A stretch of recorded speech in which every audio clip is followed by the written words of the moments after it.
Okay, so let's talk. How can you come in here?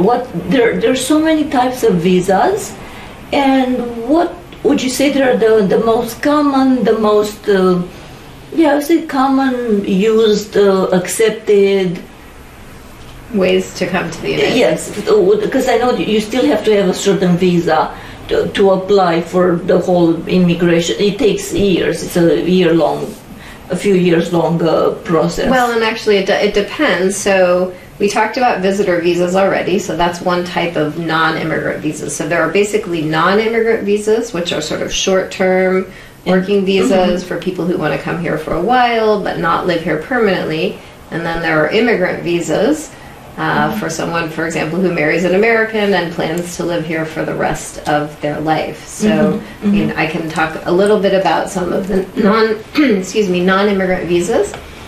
So the most common one is called the H-1B, and that's for professional workers. So let's say, for example, that you're a lawyer from Romania, a doctor from France, a scientist from England. The H-1B visa would probably be the category that you would use. It's challenging because it's subject to a quota, and so we give 85,000 of these visas per year, but usually at least 3 times that many people apply. I see. And so right now I'm working on these visas. It's in an annual cycle because they release them once a year. And so you have to submit your application on April 1st for a job for this year.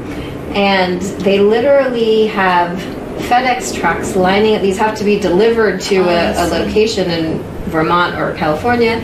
And there have been some years where there were so many FedEx trucks they couldn't even get in the gates because hundreds of thousands of applications are being submitted on April 1st of every year, and few are chosen. And those that do manage to obtain, so to be accepted, what is the maximum limit they stay? Because you say this is a non-immigration, so it's just you come for probably study, for internship, for cultural, medical, scientific exchange. Is there a limit, a number of years, or 1 year, or? So that particular visa, the H-1B, you can get it for initial period of 3 years. Okay. But then you can extend it for another 3 years, and then actually, as I mentioned, there are non-immigrant visas and immigrant visas. So if your employer decides that they want to keep you here permanently, they can sponsor you for an immigrant visa. And once you're in that process, you can keep extending the H-1B even further. So without an immigrant sponsor, it's a total of 6 years. But if you get a sponsor for a green card, then it could really be, many, many years. And so the immigrant visa, what's interesting, so the process to get the H-1B isn't necessarily that long because it has to be filed on April 1st, so it just depends on how long it takes to put it together. But the immigrant visa process can be very, very long, and particularly for people from India and China. So if you're from Romania and you apply for an immigrant visa, it will probably take about 2 or 3 years.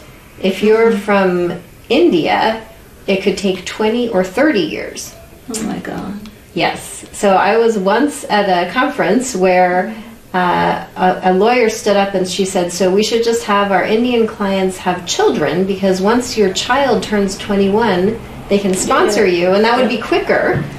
And everybody laughed, but it was true. I mean, it could really take 20 or 30 years for Indians to get a green card through our system. But the good news is for Romanians, it's probably more like 2 to 3 years.